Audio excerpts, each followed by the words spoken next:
Hi, grabe, may natatago pa pala video dito simula nung nag-holiday kami sa Pilipinas. Ngayon, nag-aya ang mga bata mag-SM. So, napunta kami sa time zone. Tapos namin kumain sa KFC. Naglaro sila Jonas dito sa time zone.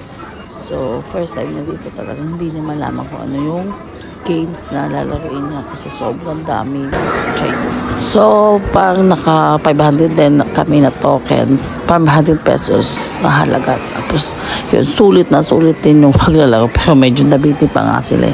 Kaya sabi ko next time na lang, ayan, si Jonas tuwan-tuwa sa mga games na nakikita niya. Kasi dito sa Australia, medyo limited lang yung mga games na pwede mong gawin ng mga arcade. Kaya, pero dito sa Pilipinas, talagang sulit. At lahat pwede mong laruin. Hulog lang siya ng hulog ng coin kahit hindi niya alam yung laruin. Pero syempre, ang mas gusto niya, etong car. Talagang ng beses niya binalikan niya mga twice or 3 times kami nag-drive dyan. Talagang gusto niya yan. Tsaka gusto niya yung tunog ng busina. Kaya, ayan, naglaro na din ang tatay. Paborito nilang baril-barilan. Sobrang nakakatawa din talaga mamasyal dito sa Pilipinas. Kahit medyo pricey na yung mga bagay-bagay, pero talagang sulit pa din, lalo sa mga bata.